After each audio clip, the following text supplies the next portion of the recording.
Uh, so it's a few days later, after the episode's been finished, and I gotta say I enjoyed this one a lot better than episode 1. It's a lot sexier, it's a lot edgier. I know what I'm doing a little bit, so let's keep that sex going, huh?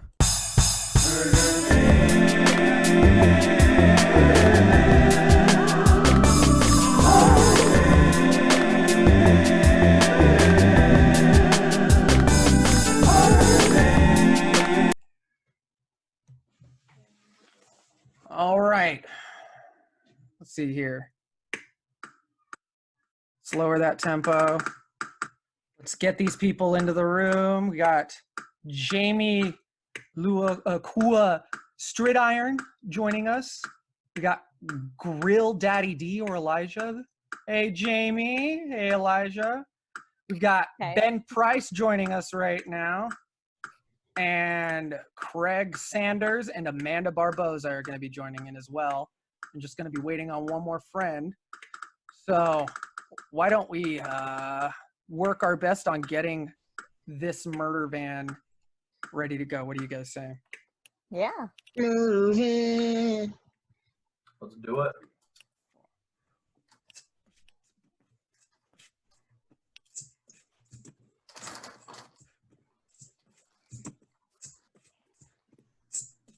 Kim.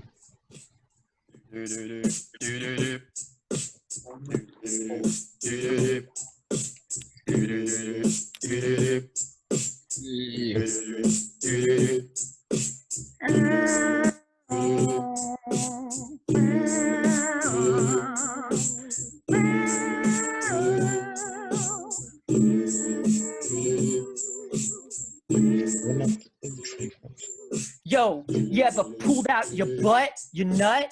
Ever dropped it on the ground and said, what? Hey, Kim, what you gonna do today? Gonna pull out your butt and say, oh, yay, my name is Kim Taketa and I'm coming to rock. Gonna pull out my dick, then I pull out my cock and I put it on the table and I say, what? Then you tell me, hey, how you gonna do that strut? And get your dick down, put your dick on the table. All right, you guys. I don't. I'm now going to return to my crossword puzzle.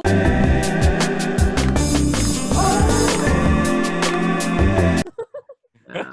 Oh, you know what? I haven't been recording this whole time. Mm-hmm. So I was noticing that, yeah. anyway, who cares? I don't care. That'll be it. I'll play an intro song, but you guys get to see it a little bit. You guys got your own little intro. That's all that matters to me. How are you guys? Yeah. Oh, what? Elijah. What? Okay, so I've already had a little bit of vodka. We got Elijah, we got Jamie, we got a big Lucas Bennett, we got a Craig and Amanda and a Ben and a Adam. Hey guys, and who is this person who is also here? Morgan! Morgan, good to have you, Morgan. Is there anybody else in the background that possibly is hearing? Ben's got a roommate, a dog. Hey, my kitty's in the other side of the room. Oh, yeah. So I don't know. I played the thing because it's like I kind of wanted to show people, but I guess I showed you guys, and I'm not going to be showing people, or maybe I don't know. I'm not going to talk about the editing. I just showing you because it's like I'm not proud of that. I don't know. It's just like I'm like really embarrassed about it. I'm really embarrassed about it. I'm embarrassed about like doing this in general. I kind of just want to talk about how embarrassing. Podcast number 2. Yeah. Oh yeah, this is the second episode. I forgot that. Embarrassed. This is a lot of fun. It's a I'm great just. it's taken off. It's silly. It's And? so silly. It's so silly. I'm just a silly. Everything dude. can be silly. All vodka's the same. Whoa. Whoa. You guys know this? All vodka's the same. Is White Claw vodka? Yes. No? There's vodka in it, I thought. I mean, I It's wouldn't not call straight it vodka. It's not straight vodka, but all vodka's the same. Legally, all vodka must be distilled exactly the same way. They might do it in different lengths of time, but other than that, it is against the law to make vodka any other way. Period. Is it because it's made with potatoes? Is that why? I don't know. All I know is I was scrolling Reddit and I was like, I was right, and so I like saved that article in my memory, but not on my computer. I think I You actually guys- heard someone say that that's false about potatoes with vodka. That Oh, really? majority of vodka actually isn't made from potatoes. I think I heard that on the radio once. I've never heard that Traditionally before, was but I've made never- from Adam. Yeah, I've never I'm researched just saying. All I'm that saying. subject. It's made No from one old cares about your sandwiches. technicalities, Adam. You guys ever see the you guys ever hear about the Dan Aykroyd's brand vodka?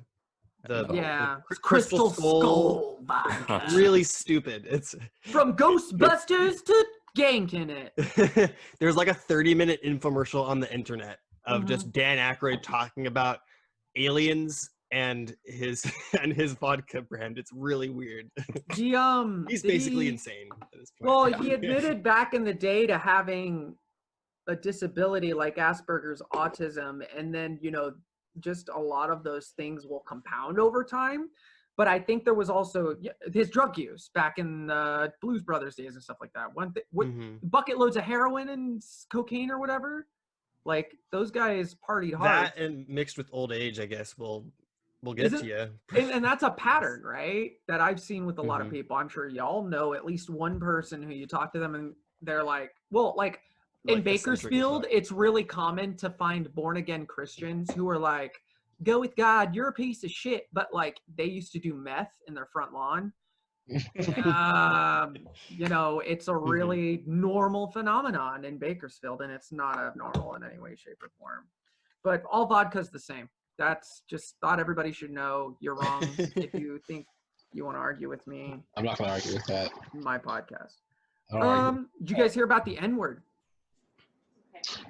Please. What about it? What is this M word of which you speak of, sir? All right, you know which one. I know. So I'm not gonna say even the phrase again. But here's Oh, the is it? thing: they found in a study that when statistically speaking, when a black person calls a white person that, a white person generally does not take it as an insult.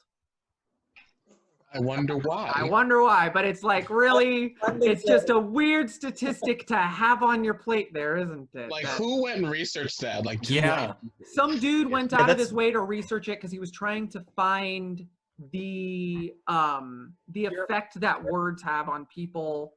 He's probably, I think somewhere in his research it said he's trying to get rid of the like power words have, but I mean, I don't know. No, that's got too much behind it. You Yeah. don't need more than that, my dude. Yeah. Up until that point, I was like, what?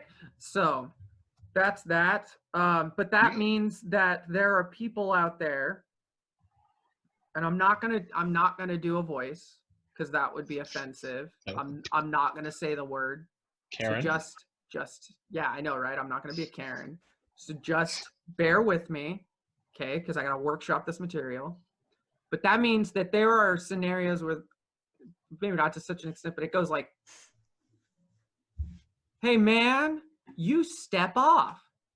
Well, hey, back off, fellow. Well, what are you gonna do about it? N-word? Moi? Stop it. That's messed up and it's wrong.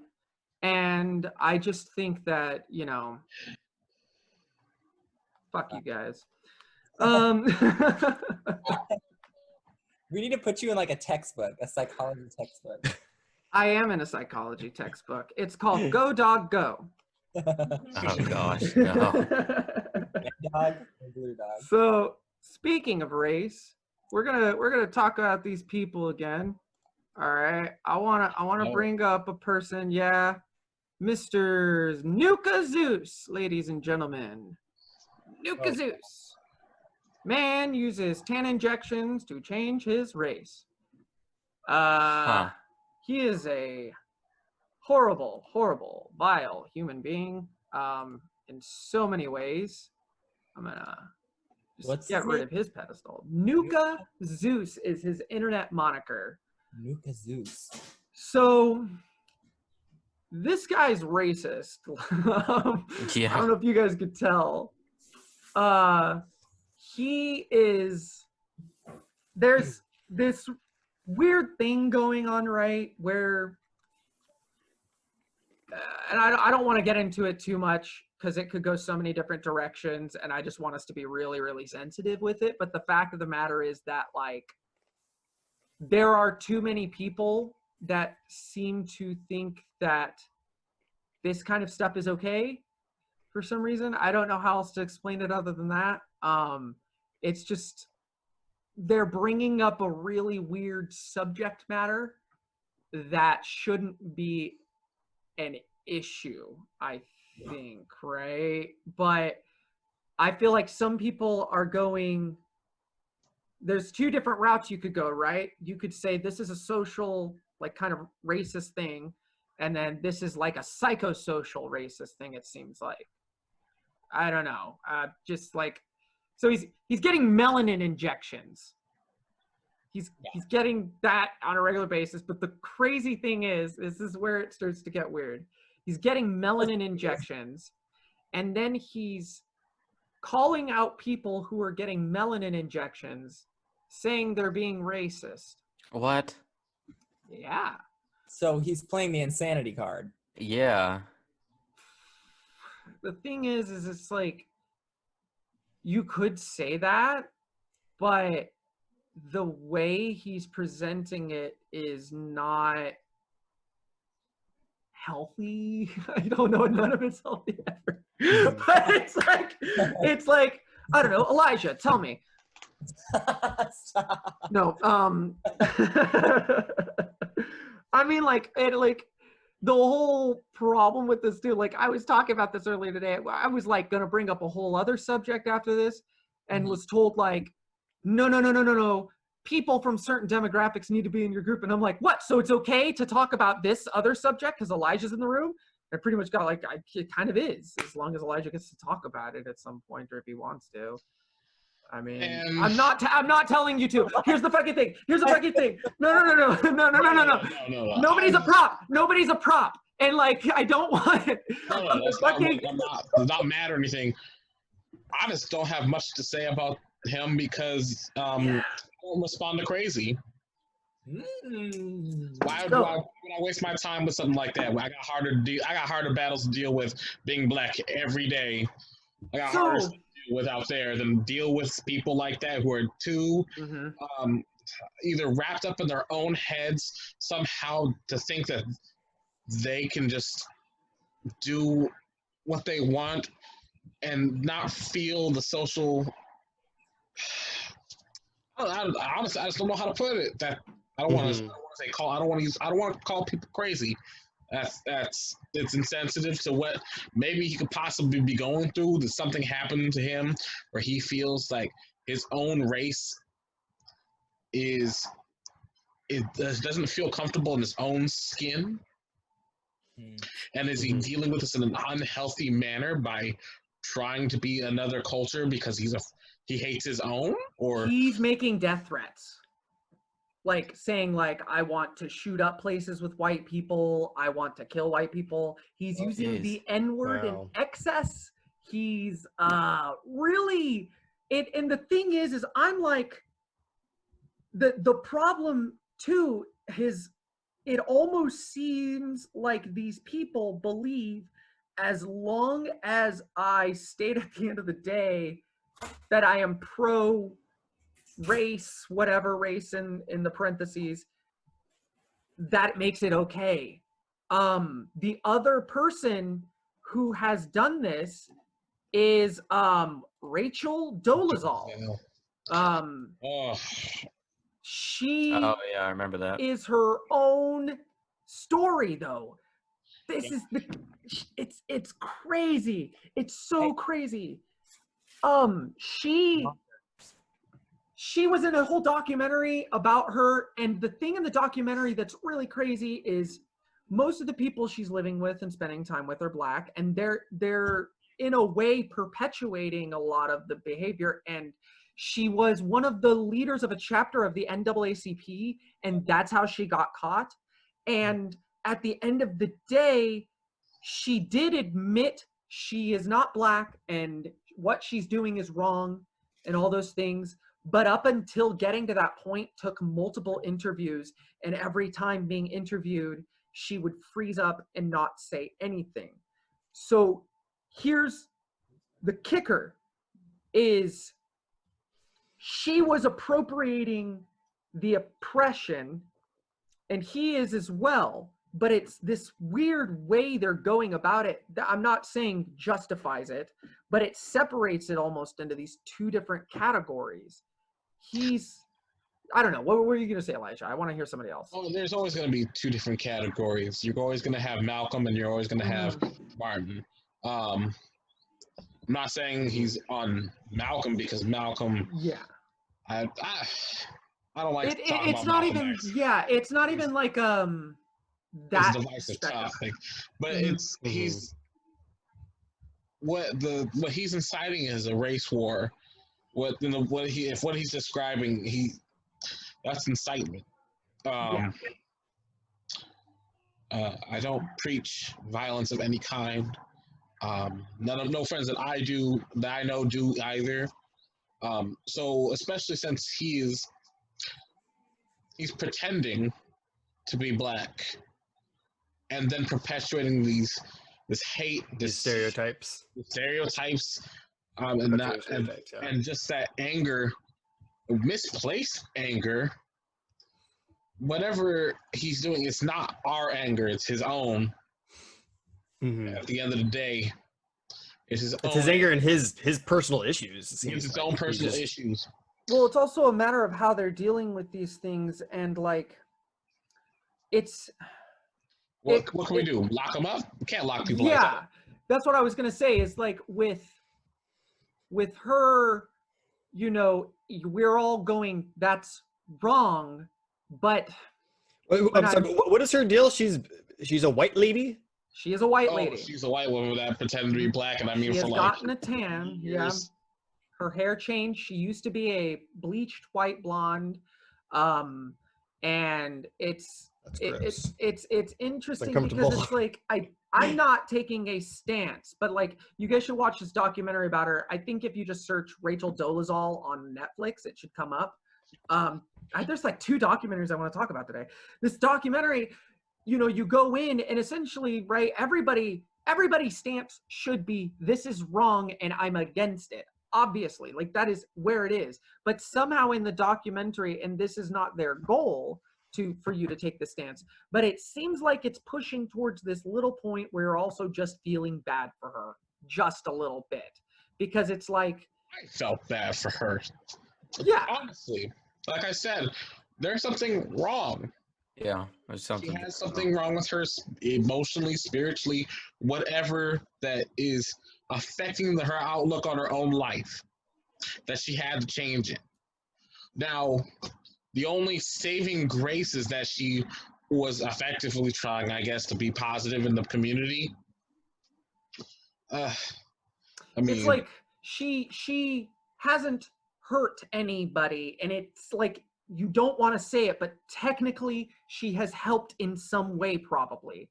Maybe. So, I haven't looked deeply into what she did while she was part of the chapter of NAACP. I have not delved that deep into it yet. And it's like, we're no fucking psychiatrists. We can't even make that call here. It's not something worth doing. But it's like, we're in this really weird environment. And this is, we could talk about this all night too, of like, there are certain people who maybe do and say things we don't agree with that are not in line with helpful or pushing us along in a progressive direction. Mm-hmm. If they don't hurt anybody, we kind of let them have their beliefs. But then there are the people who take this really aggressive route about it. And it's like, at a certain point, we do need to draw a line with things about what people are doing. To what extent are we diagnosing these things, not us, but somebody else or something, as something and doing something about it? Rachel Dolezal, for however much she might need help, seems to have a support system and seems to be well adjusted otherwise. Nuka Zook is called Nuka Zeus or whatever. And there's something going on with that dude. And he's aggressive. Like, you guys, I don't want to play his stuff on this because that's like how much this dude is crazy. If you really want to expose that shit in your life, I will tell you a little bit about it, and you don't have to go watch it. But if you want to, it's hard to take in. We don't need to talk about this any longer. I know it's a weird territory and stuff, but it's just. But it's okay, honestly, Taylor, because I mean, look at our social climate as it is right now. We have this is relevant. Race is relevant. It's always has been. It always will be. And so we find some, honestly, at this point, seems mystical answer to getting along. So, what's going on with K-pop? What? Like, why is it popular?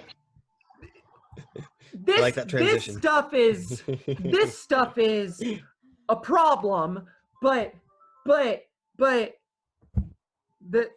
real problem is K-pop. Is K-pop appropriation? Like, I don't know, because it's literally called Korean pop, but I don't think it's appropriation. It's promoting it. genre. It's promoting it, right? Like, so it's, I don't know where I'm going with this. I'm drunk. I didn't write this one down. I haven't thought about this one all week.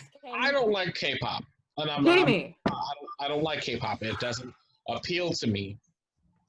However, it's an entire culture at this point. Yeah. Yeah. It's a whole spectrum of pop that we never in America explored. So let them have it. No, not that. That's not what I'm saying. Not saying K-pop is weird. What are you saying? K-pop is a banger. Like, I'm all for it. I'm all for people listening to it. I'm all for the outfits and everything.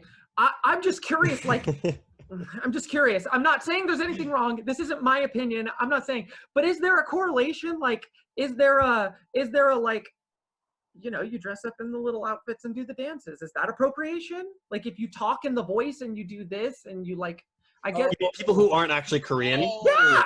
Oh. You mean like white girls doing? No, it's not like this. The interesting thing, right, is like, I've just read a lot and seen a lot in Asian countries, right? Race is dealt with differently. And so this may not be a problem to them, but I hear that from Mexican people. I am half Mexican, and a lot of people don't know that. And so a lot of the time I ask the question, is it okay for me to talk about Mexican culture and Mexican things and be like, you know, oh, can I get a taco or something like that? Like, is that okay? And it probably is, because I'm Mexican, but it's probably also not okay because that's me doing the shit too, right? Like, I'm making it worse too by doing that, especially by being a white man who doesn't look Mexican doing that. So it's like, I don't know where I'm going with this, you guys. Let's do something else. Conversation. What, Lucas? We learned something very interesting about K-pop. I thought you were going to go this direction, but we watched something last night that apparently the people in K-pop, have you seen how, like, overworked they are and how there's all these videos of, like, K-pop stars passing out? Mm-hmm. And they, Really? Yeah. So that, you know, like BTS, they went to America, so they were able to blow up into this huge thing and actually make a bunch of money. But most K-pop stars are actually in Korea. Literally, will like be worked for like almost 24 hours a day and make almost $0 to $2 an hour.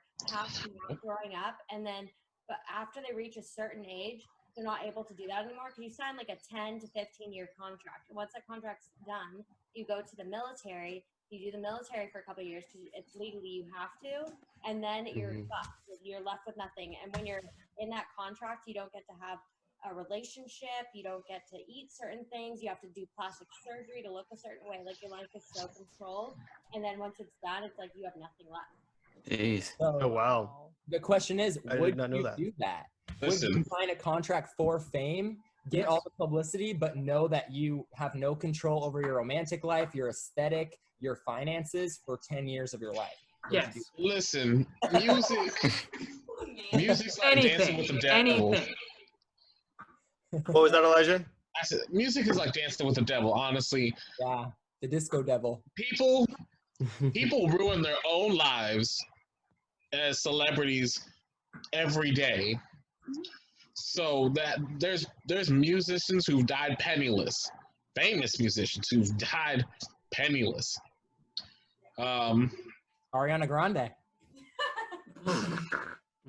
I mean, think like that's just a fact throughout history.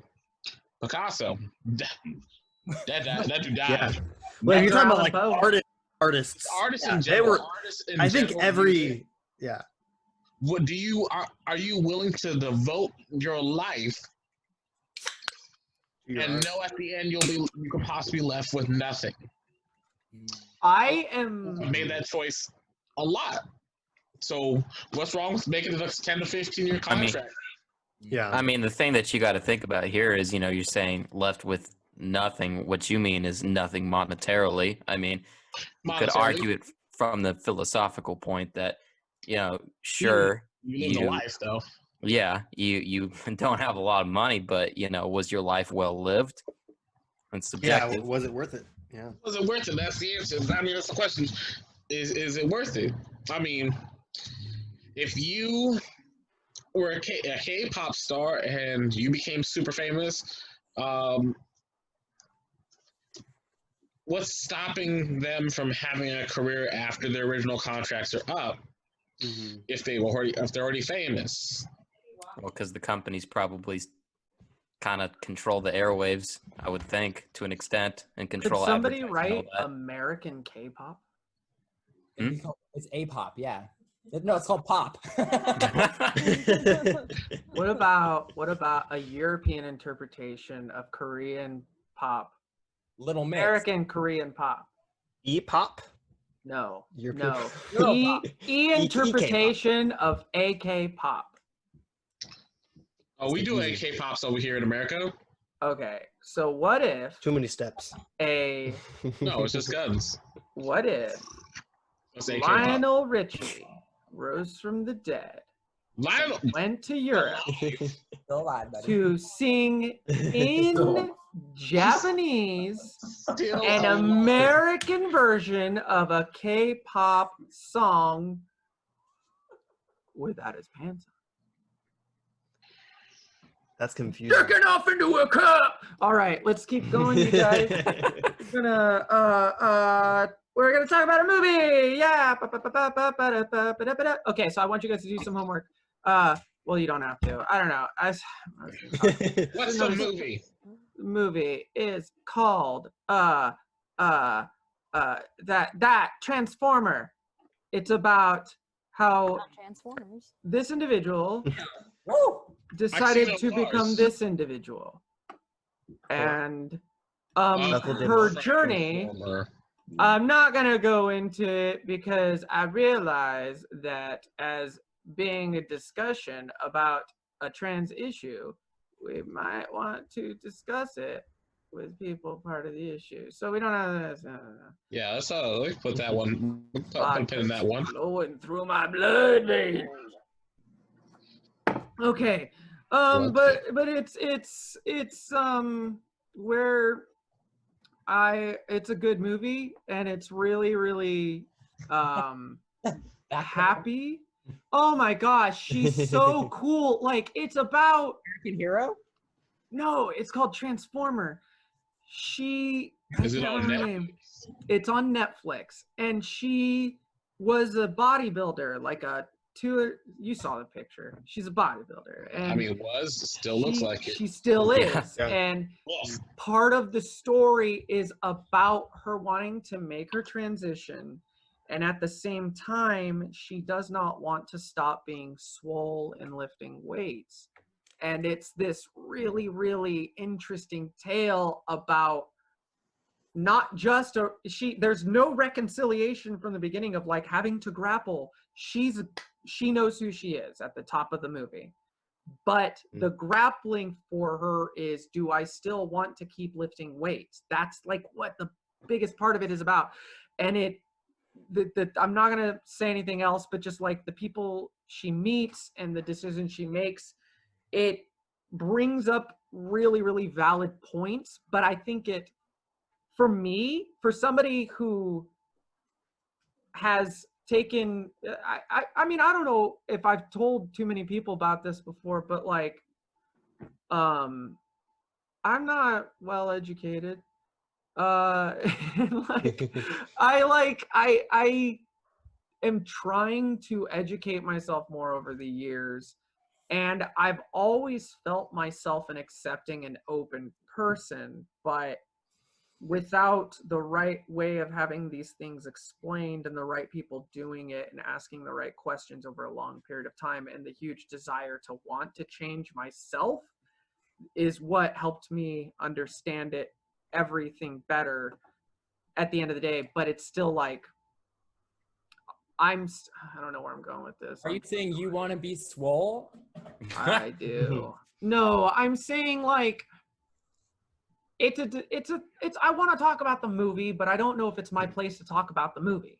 And it's like I was saying earlier, I don't want to be like, hey, next time we're going to have a trans person on the show, because I don't want to make people props. It's not about, you know, getting to talk about these things. It's about, I just think that there's things I want to promote or whatever. This movie's really, really great. It's really, really pretty. The things you learn from it are really profound, and it wasn't anything that I had trouble wrapping my head around. It was more like, if anything, it was like I had a stance and arguments I wanted to make about a subject, and I had no words for it. Watching this movie really gave me a context for what I had to say, and a lot of it's about how is this going to affect sports and stuff, like people choosing to transition. And it's a tough subject to talk about, and just me bringing it up is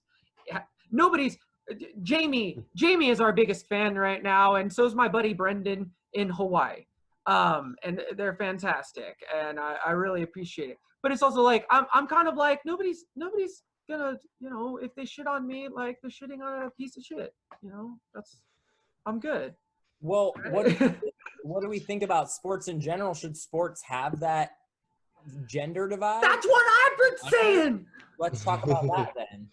What do you think? I'm all for like sports just being maybe weight classes, you know, splitting it up that way. Maybe. Wouldn't the NFL be so much cooler using an entire pool of people that have a different ability set and style of playing?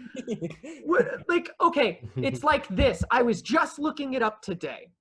The statistics of women who are serving in the military right now is very good. Women are being more accepted, not necessarily 100% getting the same rights to the dollar or anything like that. But what is it? I remember being a kid and asking about, like, can women serve in the military, and being told no. And then, how old are you, Taylor? I'm 28, bro. And then just one day it was like, JK. And I was like, okay, cool, because that's how it should have been the whole time. But my thing is why can women go to serve in the military overseas and get shot for our country, but they can't play in the fucking NFL? Huh? It's a fair point. I don't even play sports. So I just saying, you know, it's, I don't know, I got really passionate about that for a second. I thought you guys would be like, yeah! But instead everybody was like, huh, you're right. It's just like, I don't know. Sports are stupid. I've never been physically fit for sports, and like was ousted from it because of the way that I'm shaped and everything. So what if somebody's using an argument like, I think it's systemic sexism. I think it's people being convinced that women are delicate little flowers and can't play sports and shouldn't be in the NFL and stuff because they don't want women in their football. I mean, I think honestly, realistically, like I agree with what you're saying, but also at the same time, I know that this change is not going to happen because I mean, there are so many layers. You should be the change, Adam. I don't own an NFL team. So, that's a fair point. Not Fair yet. point. All right. Honest, it should be their choice to play. If they want to play in the NFL, I mean, they want they're taking they would be taking the same risk as any NFL player. It's like, why is there not an MNBA? Yeah, there is the female coach right now. Yeah, and isn't she doing really well? Yeah, her team won. Yeah, They almost won. Which team? San Francisco. The Seahawks. The Seahawks? No. The 49ers, one of their assistant coaches is a female. Okay. Oh, Yeah. okay. People who, yeah. So people who watch football, tell me, what are your takes on it? I don't. My thing is I'm just like. I watch football, and honestly, if any girl, if she can take a hit, then she should be fine. I mean, I don't want to be a defensive lineman. I'm built like a defensive lineman. I don't want to be a defensive lineman. But girl, what if there's this girl, Brenda? Brenda, she's just, they called her Big Brenda, and she said, I'm going to play some football. And or not. What if, like, Stacy from gym? Is Stacy from gym? She wants to go play football, yeah. I was saying specifics of defensive linemen, but yeah.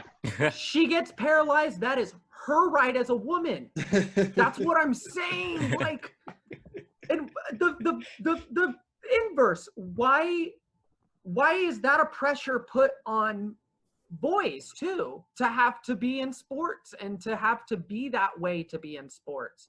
I kind of wanted to play football when I was younger, but I never did because it, musicals appealed to me better and stuff like. So I wanted to play football.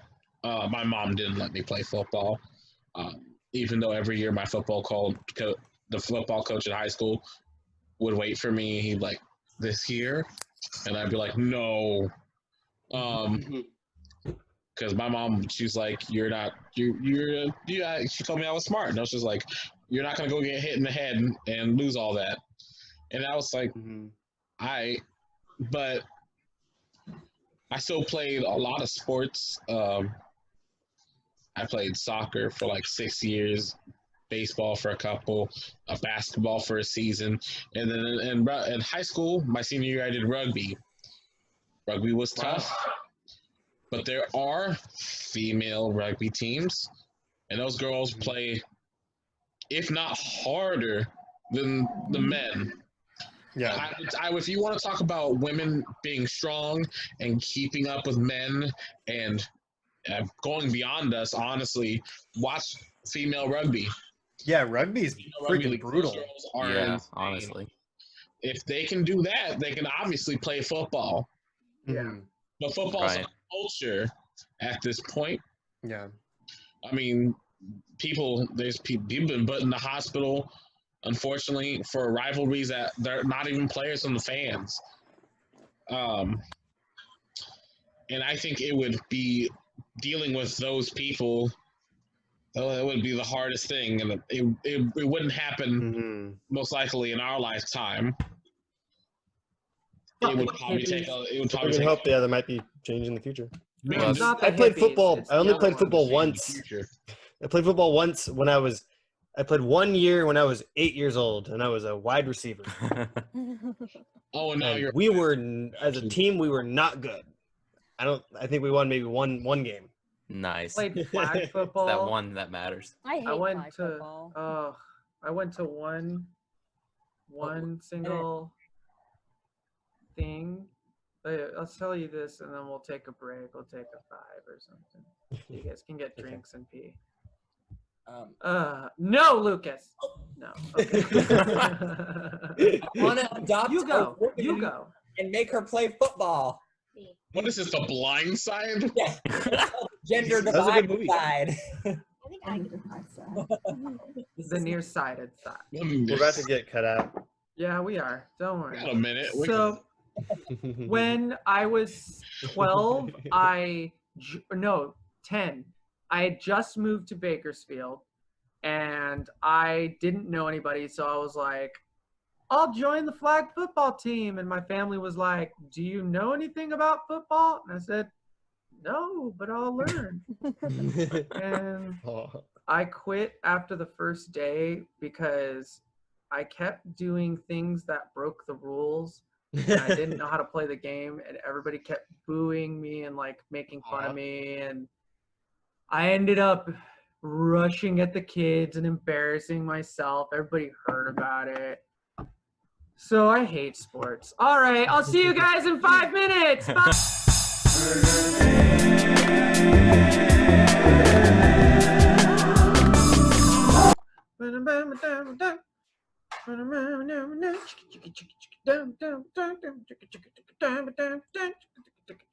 All right, ladies and gentlemen, welcome to part 2 of the Murder Van Podcast. We got Jamie Lee Cua-Stridiron. How's how we doing today? You good, Jamie Lee? Everything going all right? You've been fine? All right, good to hear. All right, well, folks, we got a lot going on here today. We're going to be talking about some fancy stuff. We're going to be going over Final Fantasy VII. Oh, look at that one right there. It's a terrible video game that we're going to talk about. No, we're not going to talk about that video game. How was your pee, Jamie? Was it good? You good? You feeling great? You can just nod. You don't have to say nothing. You can do whatever you want. Yeah, all right. I was like just doing a song to myself as I was starting it. So I was going like, but I don't have any of my equipment right now, so I literally can't do like anything for it. I have all this shit. So like my stuff exploded last week for right, you were here, like you saw it. And like when I was going over it, I was like, so I have to buy a new mixer power source, and I have to buy a new computer now, or I can buy a new battery and another charger. Hey, Adam. And it's just like, the worst part about having a computer is having a computer. It's like you have to just constantly get new stuff for your computer. What Ben doesn't know is that he's going to have to buy more parts for his computer not long after he's done with these ones. Hi, Cheech. You're a little guy. That's Cheech right there. Where you can spend in $50 and we'll dress him up in a little shirt. Oh, I should also be saying it at some point too, like it's Murder Van Podcast for the email, and follow us on Instagram or whatever. If people, it's like what is it, like 45 minutes into a podcast, all of a sudden they're like, hey, listen to the podcast. The name, yeah, we should probably say it. Oh yeah, I forgot, folks. You should also be interested in this. All right, well, moving on. Things I want to talk about. I want to talk about RPGs. I want to talk about how we're going to go meet them in the streets. No, that's the wrong speech I'm looking for. Not that. Where's everybody else? I don't know. They're doing their thing, taking poops, taking names. I know Lucas is having dinner, so we'll see them in a bit. But that's the benefit of Zoom right now, right? It's like, you guys could just go have dinner, and that is that, the cat in the hat. All right, so like, it's a bunch of RPGs I want to talk about, whatever you guys can think of. There's like Shadowrun. So these are tabletop RPGs, right? Yes. These are pen and paper. Yeah. So it's like, you could, I'm losing momentum. Hey, so it's going to be a show where we like, every once in a while, I'd like to play an RPG. We don't always have to play the RPG. And like, when they do it on other podcasts, they have the main team, but then if somebody's missing, they guest star. Yeah, like if somebody's missing, somebody else will come in and play one character, which is how we could do it. There's a bunch of different ways we could do it, but it's just a matter of figuring out, like, do we want to play it every week? Like, I don't know. I've said it a million times. Because if we do play an RPG, we got to make sure that the characters stay who they are. If they get, you go ahead. Oh, I was gonna say. So I don't know many tabletop RPGs. The one that I've played was the one that Kim showed us. The Hunting on House Hill, or is that the name of the Netflix show? That might, well, so let me take you down a little lane. There are tons of tabletop games. Like we were just looking at, this is Shadowrun. Shadowrun is like, yeah, so it's like Dungeons and Dragons, but it takes place in the future. So there's spells and wizards and dragons and goblins and blah, blah, blah. But there's also like robot eyes and jetpacks and ICE apparently. yeah, and like robbing businesses and stuff like that. So that's a really, really cool one I've seen on other podcasts, but I want to do something new too. So I was looking at like some different kind of modules. We could play, one thing that would be easy and quick is Pathfinder, which is, it's a like D&D knockoff. Basically at 3rd edition, somebody wrote 3.5 edition, and then that turned into Pathfinder. So Pathfinder is kind of like Dungeons and Dragons modified ever so slightly. So you can do more things, such as your acrobatics is broken down in like 2 different traits or something like that. It's about as complex as it is. So let's see. Okay, I play D&D, but I've never played Pathfinder. Pathfinder is pretty much D&D. So. They're both basically D&D. There's also D&D. That's an option. Everybody knows D&D. If you don't know D&D, there's also this one I found called GURPS. GURPS. General Universal Role-Playing System is what it's referred to. That's a fun name. Yes, GURPS. The only other one that I've played was one time I played, I think it counts as tabletop. I played the Dark Souls board game, and it's basically a lot of elements of Dungeons and Dragons, but there's like a board game setup. Is it still stupidly hard? Yes. Yes. Well, so then I'm assuming that it's devised where it's like single runs. Do you make a character, and can you recur that character? Maybe. Or are you think given so. A character? I think you're given a character. Yeah, you're given a character, and then you like add onto it and you upgrade it like in a video game. So that's the problem. Is these? That one's pretty fun. That one's a little more restricted in what you can do. That one is restrictive. Yeah, it's literally the cross between. It's like half board game, half traditional like board game, and half kind of Dungeons and Dragons. Because you do get to like decide.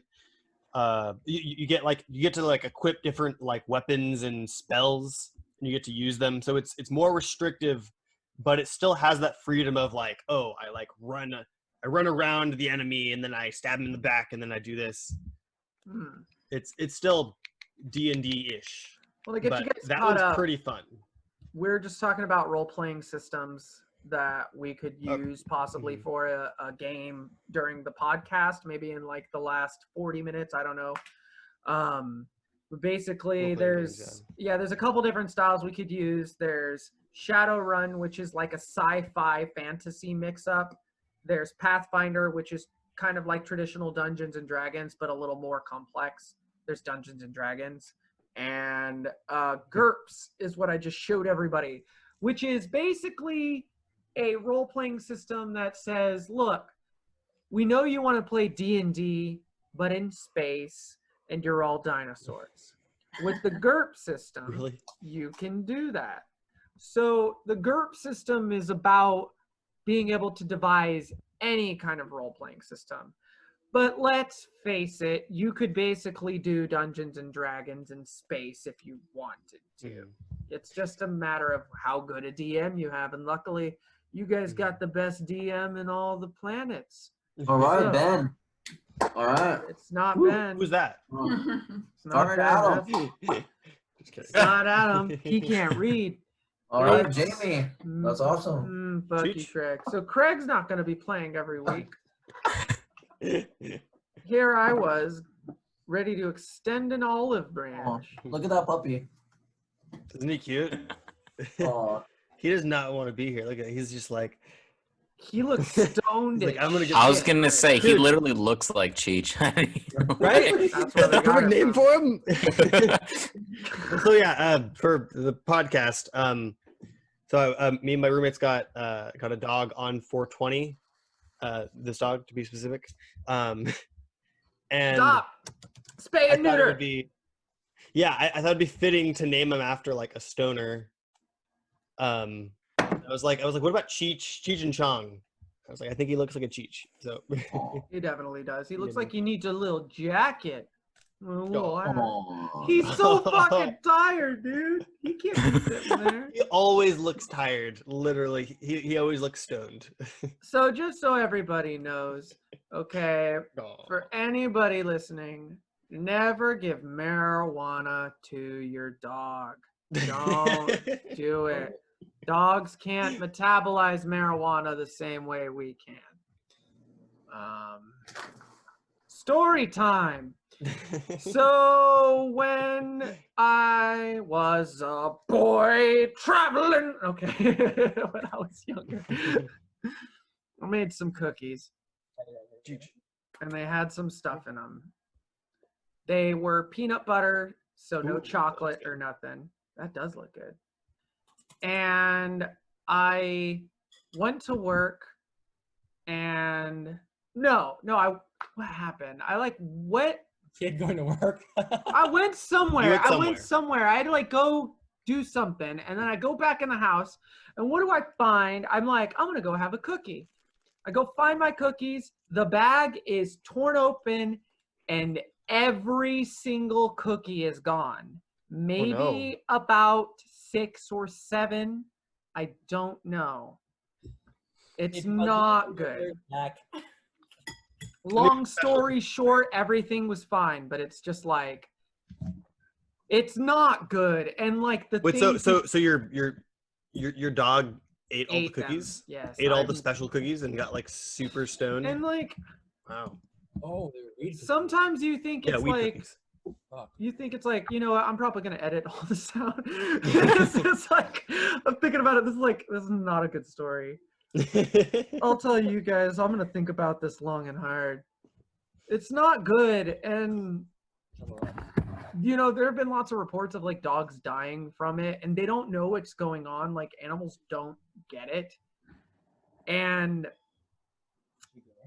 I've seen animals that when people are smoking, or if you can smell that they run up, you know, and that's whatever. But it's like, yes, you can, Elijah.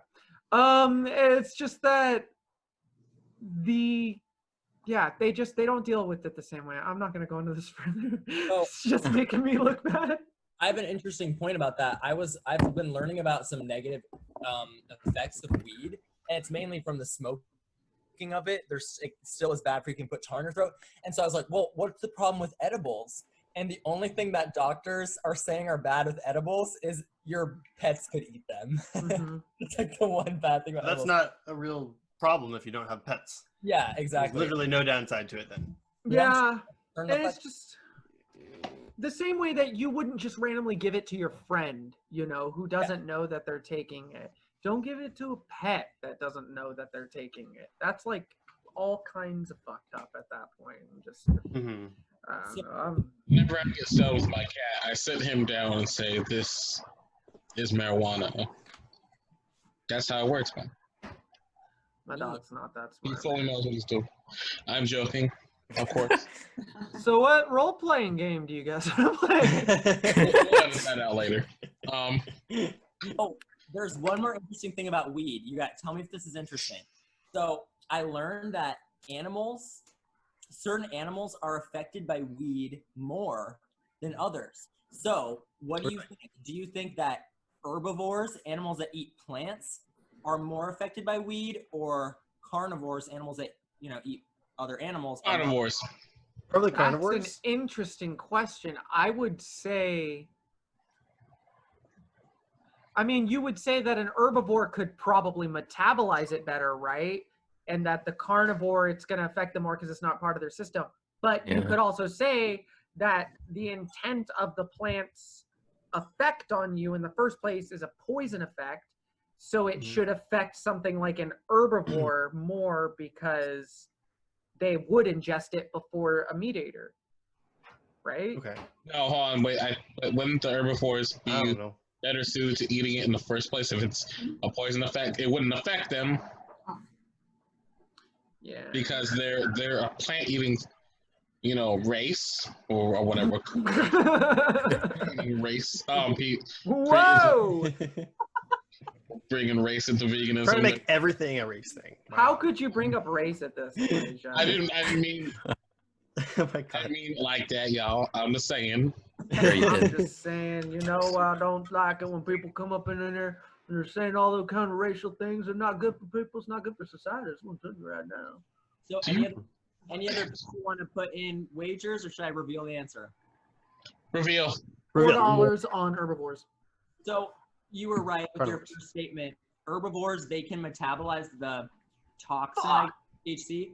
So if you're a carnivore or an omnivore species like humans, dogs, you get high more. Whereas animals like cows and deer and horses, they don't really feel the effects of THC. So it kind of makes you realize that THC is, I guess, kind of a toxin in a certain way. Because That's what people don't realize.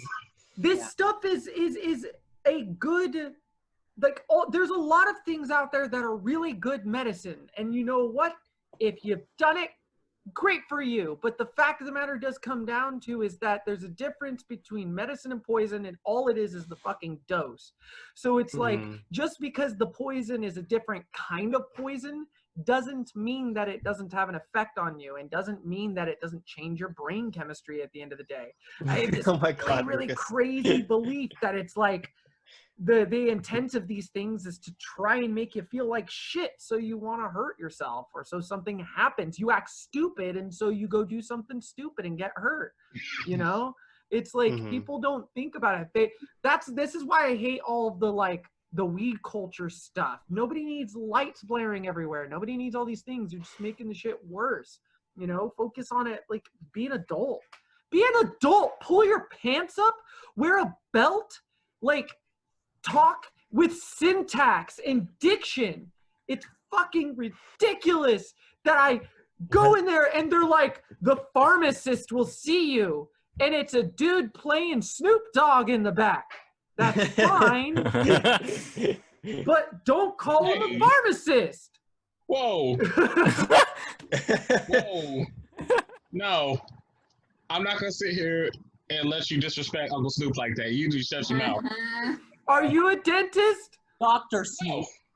You don't have any sense. So whenever I think of Snoop Dogg. Whenever I think of a dog getting high, I just think of that scene from Dude, Where's My Car? Your dog. About the little chihuahua. Yeah, he looks like him. It's like a little chihuahua that just has like a joint in his mouth, and he's like stoned. He has his own pipe. Remember? Yeah. The dog has a little doggy pipe. And it's a puppet too. I don't know if you guys remember. It's like, it's not a trained dog, obviously, because that would be illegal. It's a puppet. I don't know. That's it. That's that movie. I remember that was a bad movie. That was a really bad movie. So which RPG should we play, guys? I don't know. I'm fine with anything. Okay, I'll make I've a only D&D played game regular for you. D&D. I don't know that. I've only played D&D. I haven't played any, so. Who's heard my homeless man story? Oh, you've told me that. A couple of you guys, yeah. Okay, so what are you guys' feelings on homeless people? Don't worry. What the fuck is that question? Like that they exist? Well, it's kind of sad. There are people who have homes, and they're not watching that, so it's okay. My God. Okay, so when I was voluntarily homeless when I lived in LA. This thing happened. I was living with somebody, and then stuff happened between us, and it was like, I can't live with this person anymore. So I literally left their house and started living out of my dad's car. And then I upgraded to a truck, and I lived out the back of the truck. I had like a nice little setup and stuff. Medieval Canine Sluts 4, I'll remember that one. And my dad made me this car and stuff, that like a whole setup where I slept in the back. What the fuck was that? And like I lived out of that car for maybe 5 months, and then the last 2 months in LA I lived with my aunt and uncle out of this small storage room where I slept on a recliner in like the corner. There's like stereos right here and newspapers right here. And it was by choice. So while I'm doing this, I would park. Anybody ever been to Hollywood? Like the Pantages? You guys ever seen that stuff? Okay, so when you go to Hollywood, it's very distinct. There's 2 roads. There's Yucca, and there's this other one that is like parallel with the Pantages. Can't draw it in a fucking diagram. And basically, you would park, you'd walk down the street, and then you'd have to walk to work because they didn't give us paid parking. So Can you use the whiteboard drawing to show us? So Just share whiteboard. No, use the whiteboard on Zoom. like On Zoom. Here, It doesn't and matter then, that much. and then Pantages is right here, and I parked up here, right? Okay, so we had to walk pretty far to get to work, and the problem with it is a lot of people got robbed. I got my car broken into on 2 separate occasions and some of my stuff stolen. I've had all my clothes and microphones and like really old equipment stolen. And one time when I went there, I'm on Yucca and there's a spot, but you guys know LA traffic, it's fucking shitty. And so I'm like, well, I'm gonna have to parallel park, or oh, there's this big fucking U-Haul with a space in front of it, a space behind it. I'll ask him to move his U-Haul forward a little bit, right? Makes sense. So I'm like, hey, sir, would you mind moving forward like 5-6 feet? Because you've got plenty of room, and if you do, I can park safely. And he goes, nah, man, you gotta learn how to do it. So I learned how to do it. So I start doing the parallel parking, and he's leaning out his window going like, hey, yo, that's not, you got it. And I'm like, I can't hear you. And I'm going to park, and I finally get into the spot, and I get out, and I'm like, hey, thanks anyway. And he's like, you know, you had it. I told you you had it. And I was like, all right, well, thank you anyway. And he's like, hey, yo, man, because you know what I'm saying? Like I'm telling you right now about these things that have been going on right now in my life. I've been working so hard. I just saved my boss's life, and he almost died. You know, he was in the hospital. I got fired from my job. And like when I was about, 20 or something, I was a real good artist, and they started giving me drugs, man. And I took drugs a lot, man. So I took all the drugs. About 30 minutes of this, right? And I'm listening, and at the time, I'm in this really experimental phase of, I want to see where this goes. So I'm listening, and he goes on and on and on and on. And he's got a dog in the car. He basically tells me about how he used to be an artist. They gave him a lot of acid when he was growing up, and it kind of scrambled his brains a bit, and they took advantage of him, took all of his money. Probably bullshit. I don't know. I had a tendency to talk to homeless people at this time because I was peeing in bottles and stuff. So I like learned a lot about that predicament and like how hard it is to find a place to take a piss in Los Angeles, And so I was really, really into like just listening to these people talk. And he was just going on, and I'm getting red flags left and right, but I just didn't listen. And he goes, hey, man, you want to see something? You want to see something? You come over here. And I'm like, nah, man, you can show me from here. I'm good. And so he's like, all right, man, let me show you. Pull it up on my phone. And when you see this on my phone, it's going to be crazy. I'll show you right now. It's awesome. So I'll do this thing, and it's going to be amazing. About 15 minutes of that. And he's like explaining how he's got this thing that can make it bigger in front of him inside the U-Haul. And I'm like, I'm not getting in your van.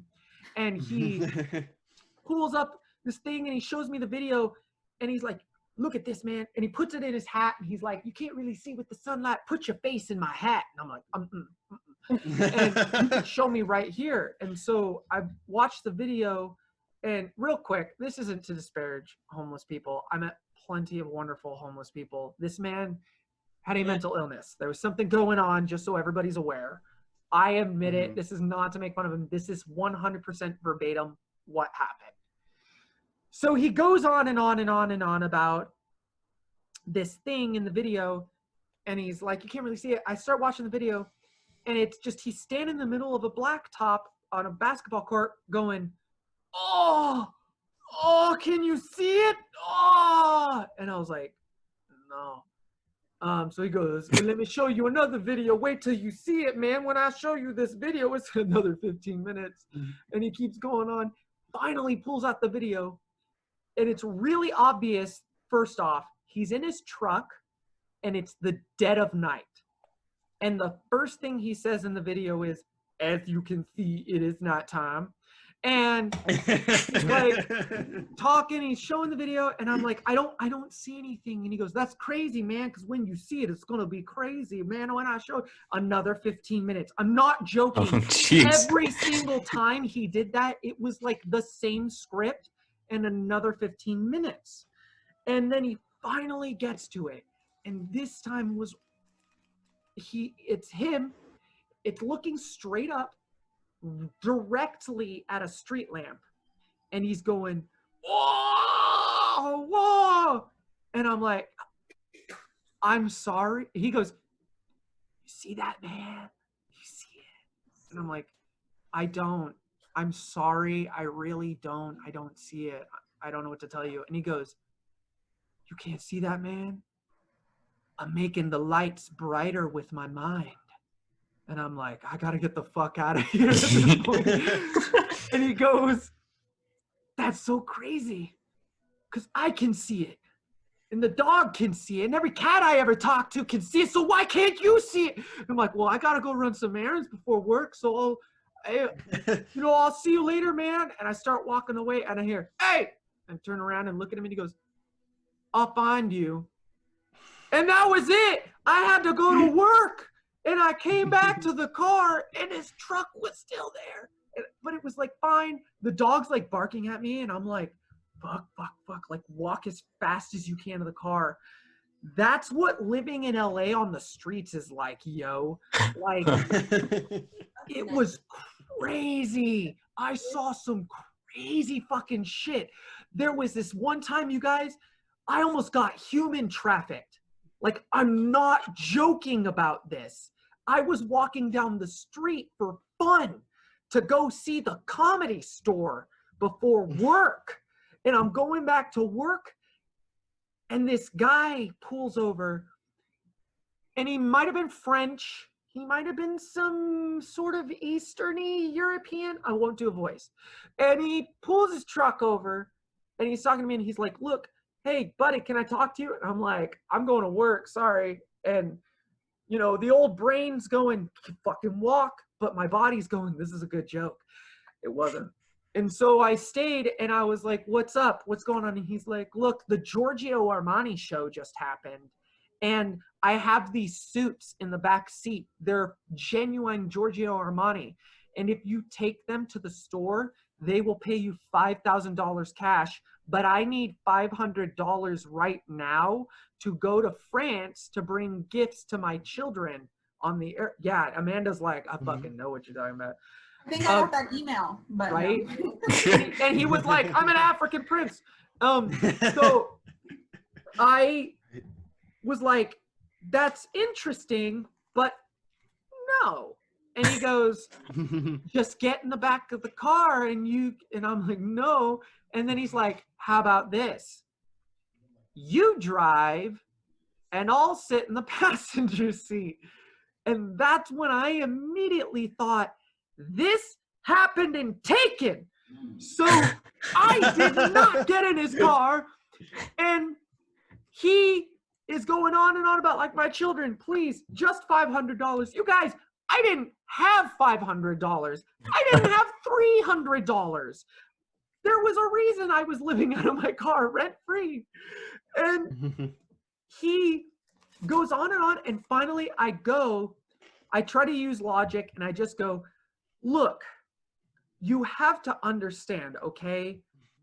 Look at me.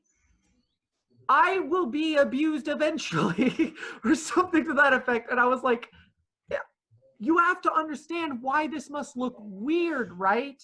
To me, to have a man pull over, ask me to get in his car and go somewhere I don't know for money I don't have. You can understand, right, why it's weird. And he goes, you're a fucking asshole. And he drives off. Like, it's crazy. LA is the best city you will ever live in. And I'm telling you right now, that kind of shit happened to me at least once a week. One time I'm biking down the street on the sidewalk, and what happens but I accidentally drive through a hobo garage sale on the sidewalk. And as I'm wheeling around, I go, oh, sorry, I didn't realize. Somebody goes, watch where you're going, sucker. Nobody's ever called me sucker before. That's amazing. So I'm just saying, if you ever get an opportunity, go down to Los Angeles and live out of your car for 5 months. That's my story. That's the whole story. Fantastic. Yeah. Thoughts, questions, comments? I love homeless people. Me too. Me too. They're amazing. They're great. And you know what? Some of the best times in that city were like some guy coming up to me and asking me for money. And I was like, look, I don't give out money, but do you need water? Do you need cigarettes? Like, I'm going to go get cigarettes. Do you want some of my cigarettes? And we went and smoked cigarettes. And then I gave him the rest of my pack and a bottle of water and a soda and stuff. And that was it. Like, I have no problem with homeless people. I've just almost been murdered. Yeah, the vast majority of people that I've encountered who happen to be homeless seem to be pretty nice, pretty cool. You know, what is it? I think it's only the minority of those that I've seen who are homeless seem sketchy. A pretty small margin, it seems like, personally. People seem sketchy. What? Nothing. Just kidding. It's not fair, right? Because it's like, trying to twist my words, Lucas. It's hard to gauge it because it's like, who am I to make a judgment? But at the same time, you feel uncomfortable, and so it's like overcoming that uncomfortability to find where you lie and how can you help out in the situation. Yeah. Oh, in any way.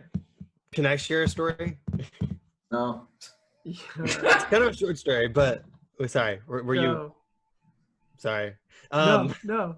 So this is only only like 2 weeks ago. I was like walking my dog, and this was only like a couple blocks from my house, and I just saw a dude.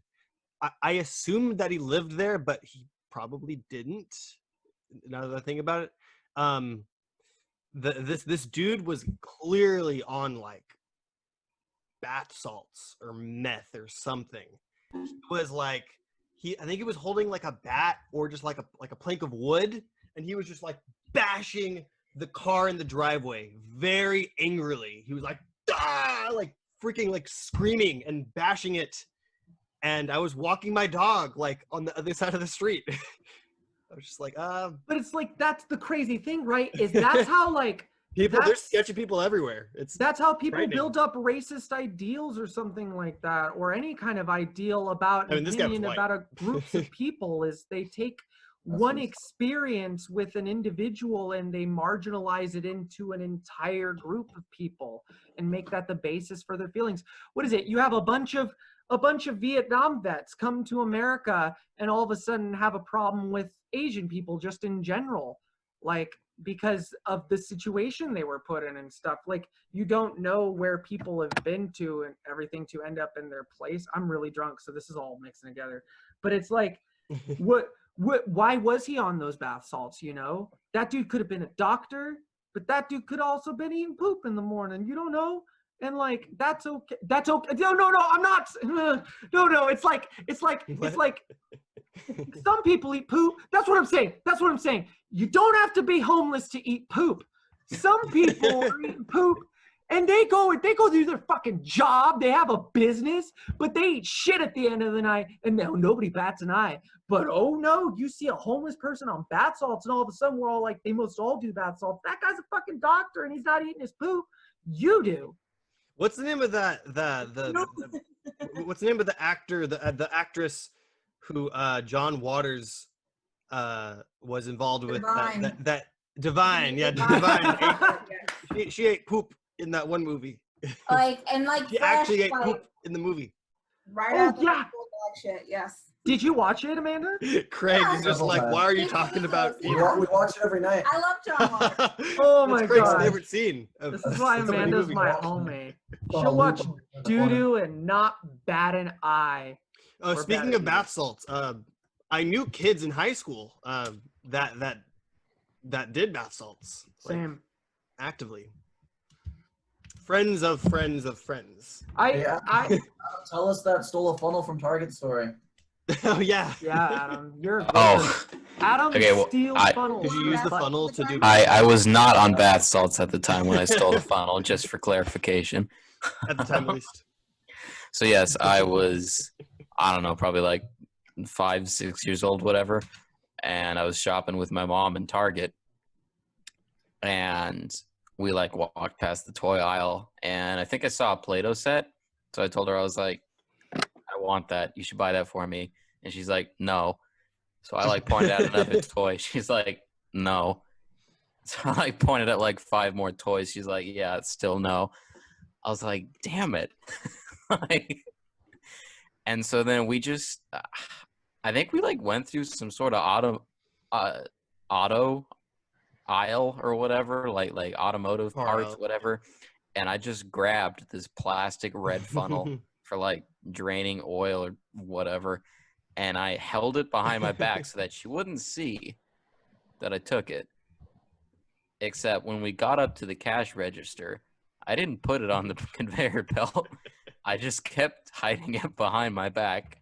So she paid for all of our groceries, stuff we actually needed, not like a, red funnel. You guys have like 15 funnels in the fucking cart, but then you've got one more behind your back. Yeah, exactly. So did you like purposely want to like take it, or was it like you didn't even like think about it? I was mad. What was your reason? You just wanted to steal something that day. I wanted something. She wouldn't buy me anything, so I was like, screw it, I'm gonna take it by force. How old were you? I think like 5 or 6. Oh, okay, you were super little. So like, I imagine like a 13-year-old Adam just. how much of an effect do you feel that event has had on you as an individual? Well, I mean, I'm clearly quite the crook as an adult. And you have a strangely strong attachment to funnels. Adam, like yes. okay, so then like, being frank, like how edgy are you, Adam? What's the craziest, edgiest thing you've ever done? Craziest, are edgiest. You Adam, are you straight edge? Perhaps. No, I'm not judging. I'm just like, because you seem like such a chill dude that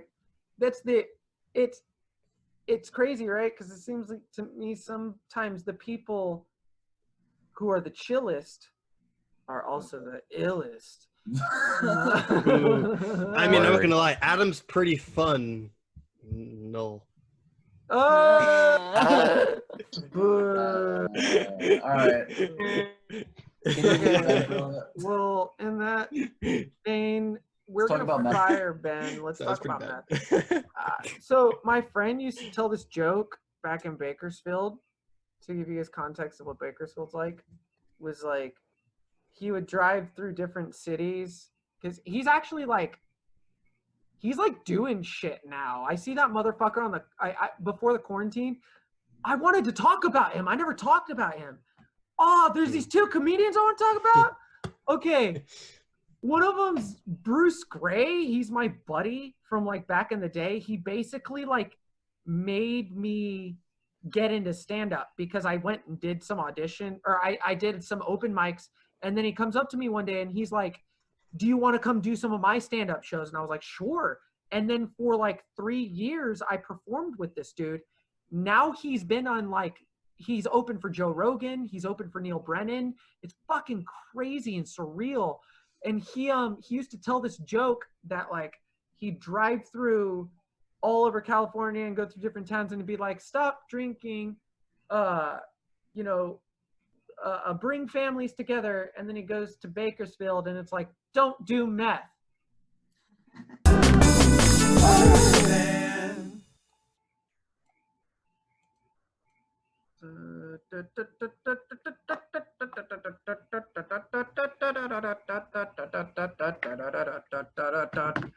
Adam, come on down to Murder in a Van.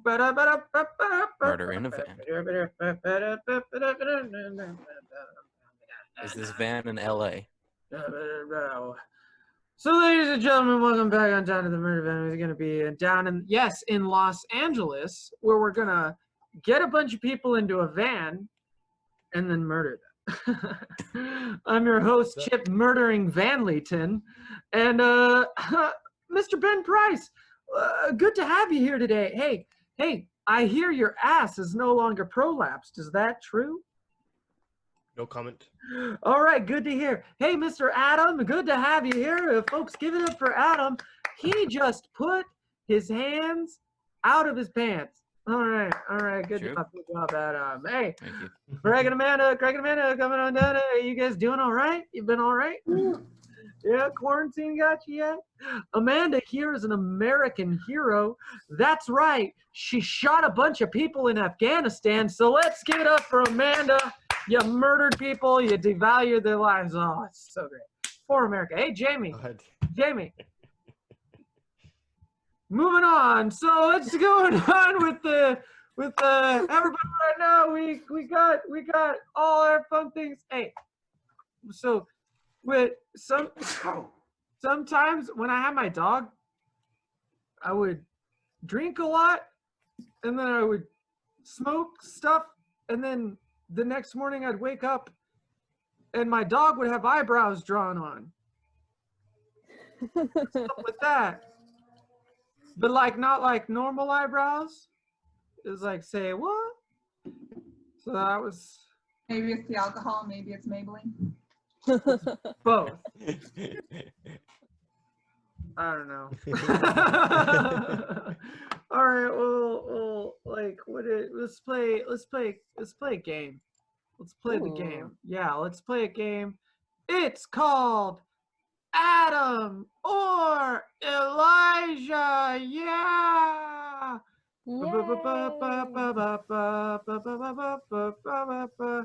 So here on Adam or Elijah Dobbins, we try to figure out, hey, is that Adam Russ or Elijah Dobbins? All right, and you'll all be competing for my love and adoration. And if we don't already have that? Nope. Oh. So moving on. Ben, Jamie, Craig, and Amanda, we have a dual team. You guys ready to play Adam? Adam and Elijah, you have to say it with me. Adam. Or Elijah. Yeah. All right, folks. So on Adam or Elijah, the way this game works is I have asked Adam and Elijah a series of questions, and it is up to you, the audience. I mean, you're not really the audience, you're on the show. It is up to you, the other people. 4. You look like 3 people to me, 3 squares. Keep focused, Taylor, you're a good host. Okay, it is up to you guys to try and guess, is it Adam or Elijah? That took way too long. All right, so the way it'll work is I'll read the question, and then I'll say the response, and then you guys, whoever, well, I don't know, there's a wave feature, right? So I'll know by the wave feature whoever does the wave. Oh, do the reaction. Do a thumb in the ass. This thing. Do a thumb in the ass, and I'll call on you to answer if you think it's Elijah or Adam. Are you guys ready to play? Let's do it. All right. Well, the first question on Adam or Elijah or Adam. Elijah versus Adam SmackDown. Number 1, where do you see yourself in 10 years? The answer, in a mirror or in a body of water. That's like the main ways to see my reflection, man. I see myself being established in a career making that cash money, driving a hydrogen-powered car to and from my place of work, and my modern 2-story home with 2 or more cats. I'll be married both to my wife and to my commitment to my own success. So, I want to know, is that Adam or, Gregory? Yeah, Craig did first. Or was it Amanda? I'm not sexist. Amanda, hashtag feminism. We say it was. We say it was Elijah. Elijah. Survey says I wrote the answers. I know. I'm just trying to list. It's Adam. Yes. Wait, you said Elijah. You're wrong, Craig. So I don't know how we're accruing points because I can't be like wrong, Jimmy or Ben to steal. Yeah, right. So let's say this: if you get it wrong, the other 2 people get a point. Yeah. So Ben and Jamie, you just got a point. Wait, we Fuck didn't you, Amanda and establish the Craig. rules. We didn't establish the rules yet. I'm doing it as I go because I'm allowed to. Okay, question number 2. Okay, I'm just gonna answer all the questions. This ain't America. This is a murder van, bitch. All right, where do you rank yourself on the spectrum of sexuality? The answer: heterosexual, but exceptions are made for Craig and Brody. Ben. I'm gonna say Whoa, Elijah. wait, who said that first? Wait, how do Me I and know Jamie who are on the thumbs up same- first if I'm reading the thing? Me and Jamie are on the same Shit. team. You're on the same team? Let's do that! Yeah. Yeah! Wasn't that that's the deal? a good idea. That's it. Because it's That's 2 on it. 2. Yeah. Yes. So we both answered. You guys talked and agreed? You agreed on his answer? Yeah, I was gonna say. Ask Jamie. I was gonna say Elijah because but hashtag feminism. Ask Jamie first. Ask Jamie first. Jamie, my logic is that Adam doesn't know Brody. Okay, so I don't recall ever You having don't like know that. actually. You don't know that. They could have been spanking I've never booties really this whole meant time. From all that I know. But in my from my experience, I would Hey. say Elijah as well. I would say Elijah as well. Adam, what does Brody look like? A handsome fellow who has lovely suit. He and knows everything. him. Handsome fellow. You're right. Elijah, you're final right. answer.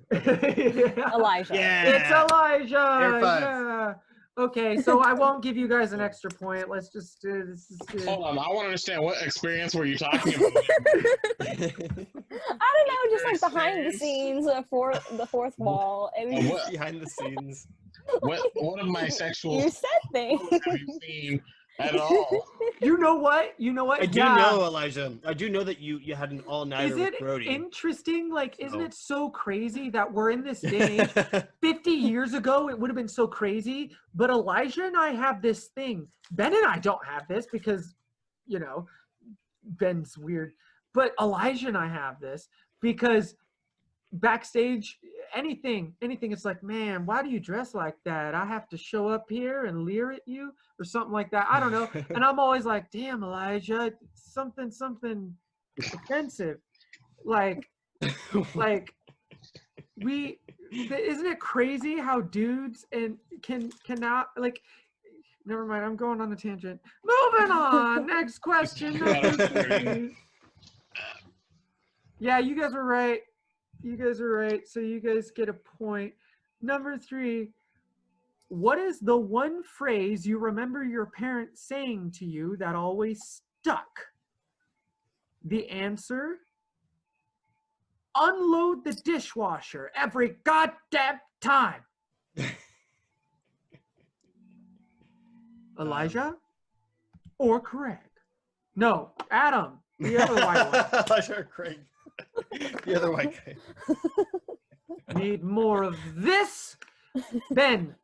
I'm gonna go with Adam.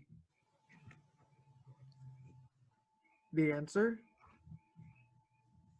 Elijah? Is not the answer. It's Adam. You're right. I was right. Yeah. Yeah. Good job. I was so backwards around. I was like, wait a second. Number 4. Who do you currently idolize? The answer, Elon Musk to an extent. The dude is a billionaire, which is gross, but he's also kind of crazy. But I have respect for his mad hustle. Between his involvement in PayPal, to Tesla, to SpaceX, to Boring Company, this dude is hellbent and very proactive on changing humanity, and I respect him for that. Also myself. So,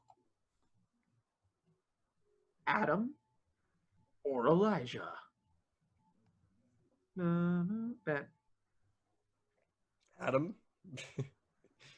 The answer is Adam. Yes. Yeah. You get a point. Okay.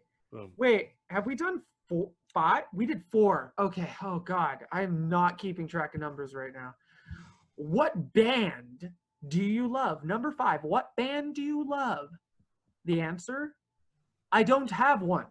My music is eclectic and unable to be narrowed. Adam or Elijah? Is it Adam or Elijah? I could go either way with that one. Oh, I don't know. no. I don't know your guys' musical tastes enough. Adam or Elijah? Which one is it? Come on, you guys. Bum, bum, bum, bum, bum, bum, bum. Jamie Lee Cua-Stridiron. Adam. The answer? Nope, it's Elijah. Oh my God. Bum, bum, bum, bum, bum. I have failed you. Say like, yeah, there's too many Adam answers. Overdue for an Elijah. Number 6. What book did you love from school as a kid? The answer, The Seer and the Sword. It was a book in the library that I checked out like 10 times. Is that Ben or a donkey? You guys both raised your go with thumb. the donkey. No, I'm gonna say Adam for that one. Jamie Lee, do you want to jump in on that? Argue with your teammate? I've got nothing to argue. I don't know. She's got no stake in this whatsoever. And you say Adam? Yeah. Is that your final answer? Yes. We'll go with that, yeah. The answer? It's fucking Elijah. Really? I didn't know you read that much, Elijah. All right. What the?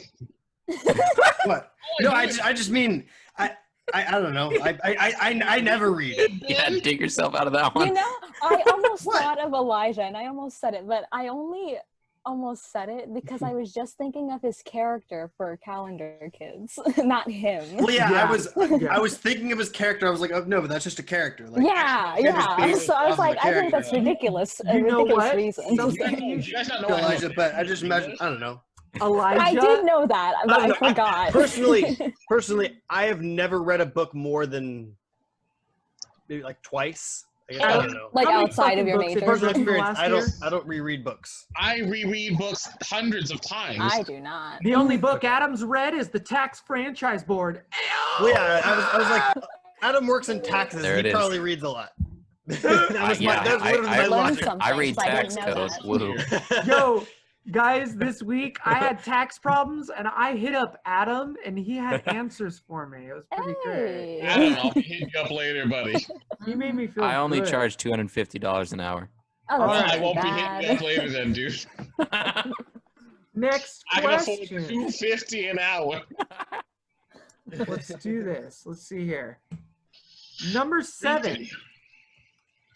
What is your vision of an ideal visit to Arby's? Oh my God. Here's the thing. I'm going to screen share for a moment so everybody can see the answer. Because the problem I'm having here is it's a little long. So what I'm going to do is I'm going to read the last paragraph And we're gonna leave it at that. Okay, I already know what the answer is at this point. Oh, do you? Well, I'm Yes. gonna read it aloud and we'll see if you do.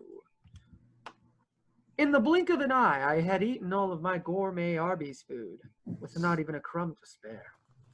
I returned to this plane of existence and became an average Joe again. Pierre came by and asked, "How is everything?" Unlike anything I'd ever eaten before. Truly, an exquisite experience, I replied. He chuckled a little and said, "We get that a lot." Pierre began cleaning up our table. As we made our way to the exit, the man in a three-piece suit at the door remarked, "Thank you for joining us. Please come back soon." I replied, "Oh no, thank you. We will certainly come back soon. After all, you guys really do have the meats." Is that Adam or Elijah? Ben?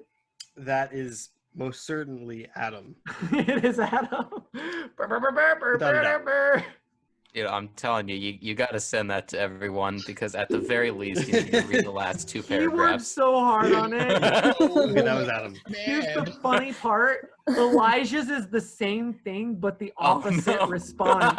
It's like, fuck Arby's for 3 pages. It's great. Great. It's not. No, show him my response. Squeeze, show him my response. I really appreciate the fact Show that him your both of you response. guys gave very Show long him my answers. response. Let me see if I can There was find hard your work put in this. response. I Quick, appreciate keep the that. flow Kidding me? going. Podcast can't have a lull to it. God damn it, I hate Arby's. Wait, where'd I put it? I put it See, somewhere. my essay, Elijah, was a work of art, just like Arby's food. Oh, so that's what's it's also giving me Okay. indigestion? Look, fellas, Great. A time work to of art, place. more like a Time to work of place. fart. Next week on the Murder Van podcast, we will go over the subject of Arby's in length, live. That's fine, but I still want them to see what I said right now. It's a essay. It's on my computer. It's not an essay. I got whole scripts here that are about poopy, dude. You want me to find one thing? So what you're saying is honestly, I'm saying I have a lot of shit in here. I don't know where to look for it. I have a lot of shit too. I don't think I've ever actually eaten Arby's. Same. Like, I've being never completely had honest. Arby's. I've never eaten That's Arby's. sad. Wait, no. Extremely sad. I've eaten. It's I've beautiful. had the Arby's curly fries, Oh, the hell frozen yeah. curly fries from home. Yeah. I've made those from home. I've Oh, never you gone know into a what? restaurant. Why I will not? give You this gotta get one it thing. fresh. I will say this one thing. The curly fries at Arby's is okay. Wait, good. sorry, Yeah. what was that? They're very That's good. the one concession I will make. Everything else is assault. Because there's salt on it. Ha! Yeah, I was about to No. say. Elijah's That's salt. response. Elijah's response was not a 3-page response. It was, my ideal visit to Arby's is going to see the last one in existence being shut down. What the fuck, Elijah? It's disgusting. Wow. That's people's jobs, dude. Who yeah, are you? wow. That's an Who are American you? franchise. Unfortunately. Unfortunately. It's probably not in some way. Probably not. But you know what? I'll go to say French dip. I mean, can you turn down a French dip, Elijah? I don't want a wet sandwich. Who in the freaking hell wants a wet sandwich? You don't want a wet sandwich. Dude, All sandwiches are wet, dingus. No, it's not. man. Like, that's where it's at. No. Yeah. I want a crusty bread. I don't want a What do you wet... put on yours? What do you put on yours? What? What do you put on your sandwich? Meat. Cheese. Cheese is probably Is there any, like, passion in there? I 50% mean, water. geez. No, listen, When listen. it melts, that water melds with your bread. You automatically have a wet sandwich. I swear to freaking Christ. No, I do not. Are you one of those people that It's not- actually likes ciabatta? Because that Fucking bread is show terrible. your ass what cheese got What in did it. you just say about ciabatta? I said ciabatta's trash. I mean, I like Trash. ciabatta. Arby's Okay. is trash. Let me be honest, Adam, like, I you kinda are like ciabatta. going in dangerous waters right now. I am on Swear to your God. side. You are Swear to not God. to be Leave trifled with. ciabatta alone. Okay, sourdough. No, great. wait, I'm not to be Ciabatta, trifled Sourdough's with. fantastic. You're drunk. Love sourdough. Look. Cheese, aged firm or hard cheeses are much lower in moisture, usually between 35 and 40% water, motherfucker. Every sandwich you eat is a wet sandwich. It's not wet. Your mama's no. I almost said that too. Cheese is not water soluble. It is not. It is a solid block. Feta cheese is in a solid block. Listen, meat is 75% water. It is still chewing. Okay? I don't care. Question number 8. I just had a piece of cheese earlier. It was more? dry. There's more? Oh, dude, there's 3 more questions, yo. Okay, go for we it. gotta see who's the winner. Go on. In terms of the game, Amanda, Craig, It's not looking good. there's no way you can win. All right, so let's do number 8. Well, we didn't get the points we got wrong. We should have gotten all the points they got wrong, though, right? I count Ben and Jamie got like. We only got 1 or 2 questions wrong, though. That is 2 points you guys won for pointing that out. All right, so it's 2-4. Let's see here. 8. Do you think Joe Rogan makes valid points? The answer. Oh, and just so everybody knows, I am neither for or against Joe Rogan. I have not seen enough of his podcasts to give a comment. Mm-hmm. That's fair. I have not seen enough of his podcasts. No, that's the answer. I have not seen. Oh, the enough answer of is his that. podcasts. To give a comment. Boom. Let's go with Elijah. The answer, survey says, yeah. But here's the thing. Sweet. They essentially both responded the same thing. Yeah, pretty much. Yeah. But I still got it right. So I get the points. You did. Good All job, right. man. Number 9.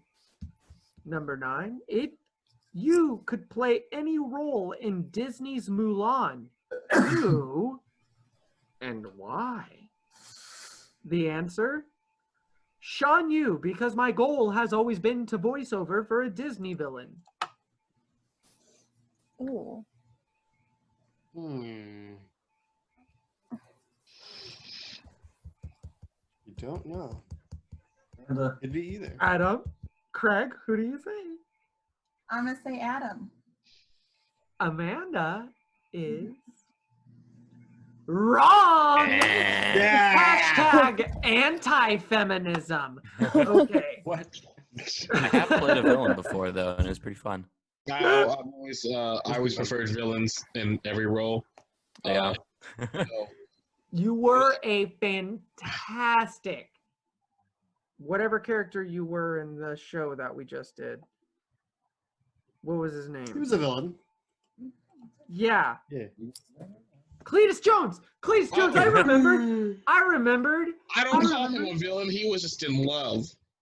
Yeah, he was innocent, if anything. He was doing it for love, yeah. He was. All right.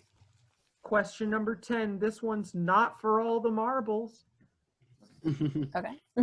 It has been nearly a year since protests began on the anniversary of the Tiananmen Square massacre, as the Chinese People's Republic has unfairly broken the promise made to Hong Kong and attempted to seize control of the city by aggressive and unfair tactics aiming to silence and suppress followers of the opposing ideologies, as well as created concentration camps where they have interred Uyghur Chinese citizens. What do you think can be done in order for some sort of justice to be brought forth for a socio-political system that is corrupt with tyrannical rule, especially considering that the upcoming Disney's Mulan is actually in part massively funded by the CCP itself? The answer? Taking into consideration that Mulan is a Disney movie, I really think Disney could do without the CCP's funding, and it would probably be for the best too. It's a lot longer than that, but I don't have the diction, Ben. Jamie, what do you think? Good, he's learning. It sounds like Elijah's writing to me. It does. I'm also still learning what Adam sounds like outside. The two of them sound similar. Elijah. I'm going to say Elijah. Final answer. Elijah. Yeah.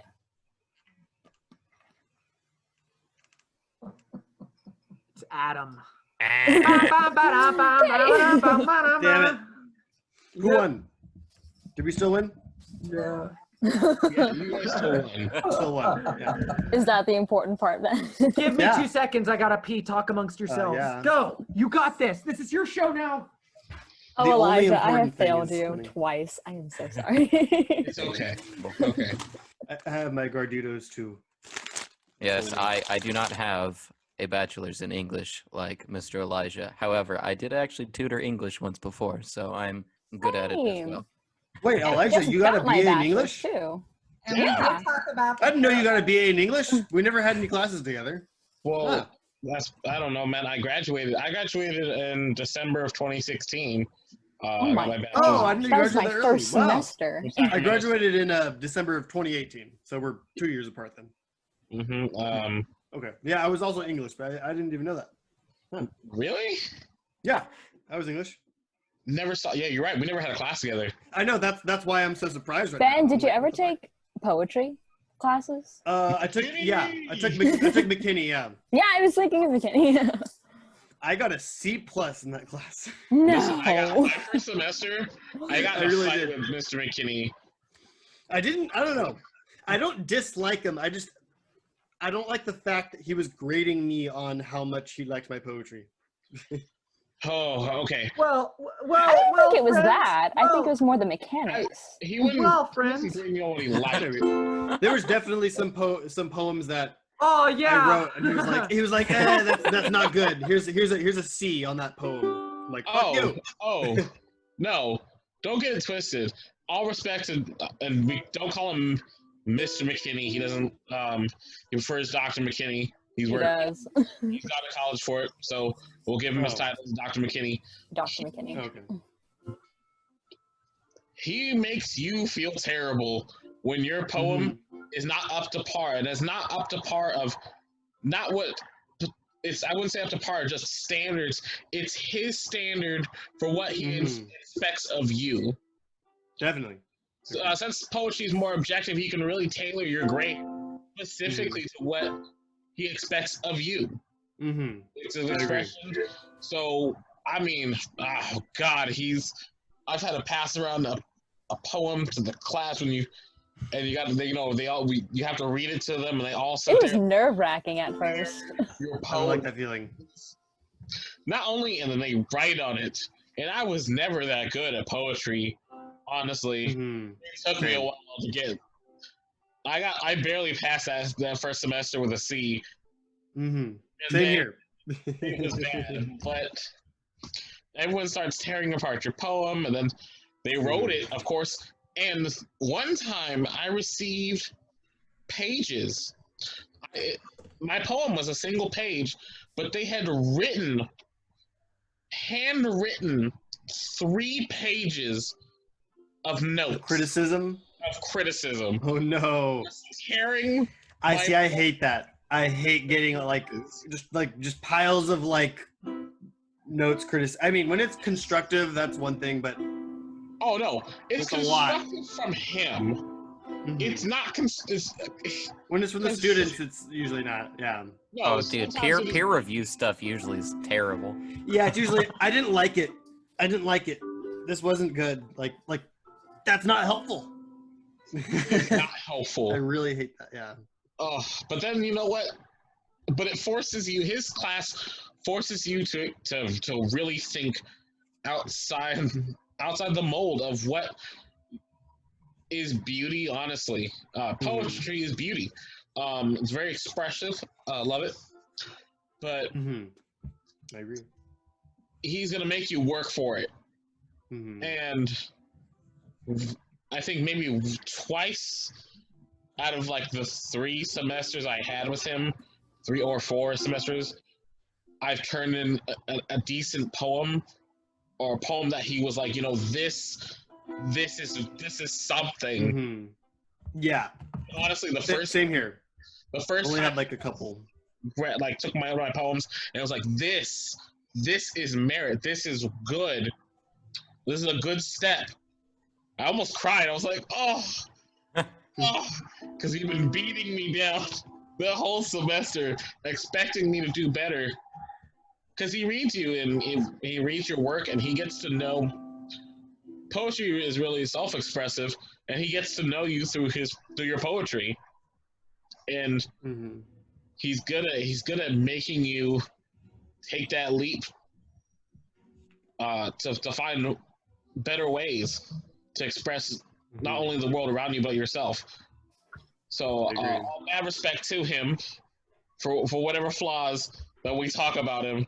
Mad respect to him. So Elijah, can you write us a poem for our next podcast then about something extremely stupid? Oh, no. Damn. No. I want to try. All right, Ben. Something stupid. That was like my biggest fear. I don't do silly well in poetry. I don't. I tried it a couple times and he was like, no, man. I was like, yeah, this is terrible thought. Yeah, thank you. Like you put your wiener on the table, you know? No. And they just chop it off.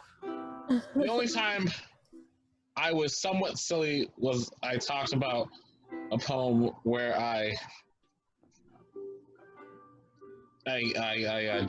did some type of inhalant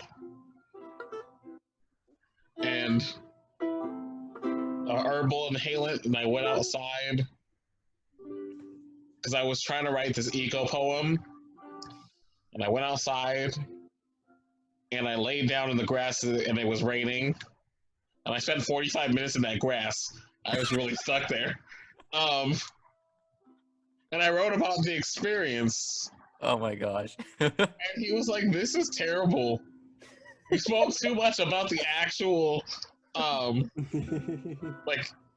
the experience, like emotional experience of you being in the rain. Your poem should have been just about you naked in the rain. And I was like, oh, okay.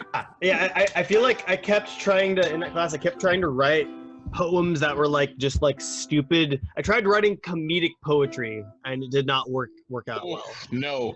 I tried doing comedic poetry and he hated it. And yeah. After a while I was just like, fuck it, I'm just gonna try to write something that sounds dramatic. And then he liked it.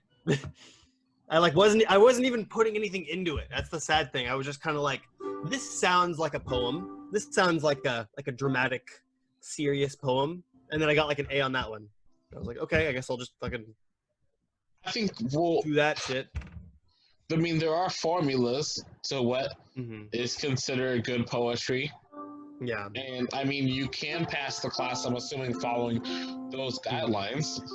I think that just kind of taught me that I don't know, that poetry isn't the writing form for me. I'm just more, I just enjoy writing comedy more than I enjoy writing poetry, dramatic. Poetry inherently has to be emotional and from the deep within your fucking whatever. You know what I'm trying to say. You know what? Poetry, yeah. It's just not my this discussion, it reminds me of a little story, a little poem my daddy used to tell me. This one's for you, Daddy. Okay. My dick is on the windowsill. My butthole's hanging out the car window. My balls are on the stove, and I don't know where to go. Sometimes I don't know where I'm going either, but I try my best to try, everybody just looking at themselves and telling themselves, hey, what you doing right there? Why you pull your balls out on the floor? And I'll be like, I don't give a fuck.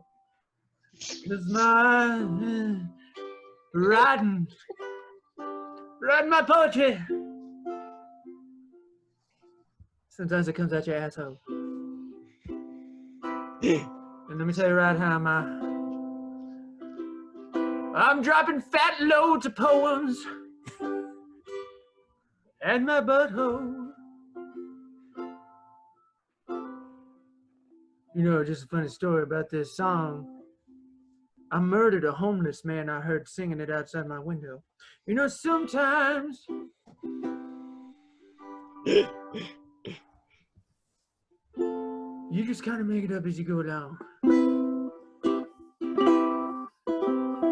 And nobody really knows what you're doing because you're just kind of like, hey, this guy's got a style. I'll take some of that. And you just make it yours. And like, you go like, oh, this is like Rick and Morty, but it's like different. But it's not. It's worse than Rick and Morty. And so you go back home and you go like, you know what, I'm gonna write an original script and I'm gonna make it like fucking sick, but it's not. And you just gotta go like, hey, the best thing to do is be like, hold on, to that poem, it's as if we're sitting right now. And hold on to your balls too. Those things can get away with you faster than you understand. All right, ladies and gentlemen, take it away, Adam Russ. Taking it away? Oh, good job. All right, now, ladies and gentlemen, we'll go right down to Ben Price. He's got something to say a little bit about his perceptions about the use of urinary infections.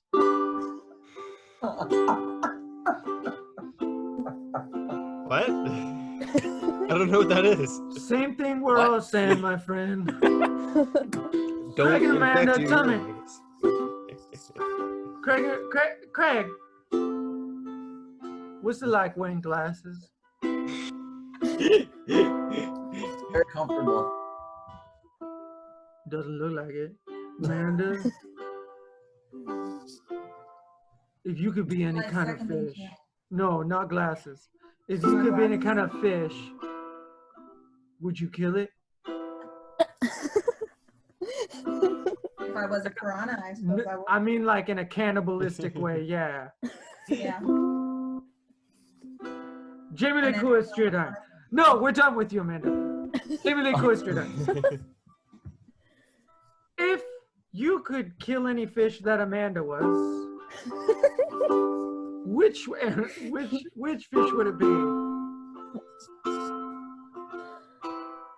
It would be, I don't know. I've heard of that fish before. Elijah Dobbins. Last but not least, what's your opinion on yeast? Oh, yeast. It helps make a perfect sourdough if you do it just right. Yeah, that's what's up. It's a terrible infection. No, don't do that. No, it's a type of fungus. It's not an infection. The infection itself is a yeast infection, but you cannot get yeast. If you did, we'd be making a lot of bread. All right, you guys. That's the end of the show. That's it. It's time to go.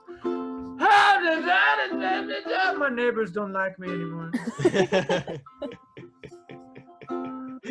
All right, guys. I love you all. Hashtag Bye-bye. feminism. Follow. Email us at themurdervanpodcast@gmail.com if you have any questions or if you want to contribute. Later, bitches.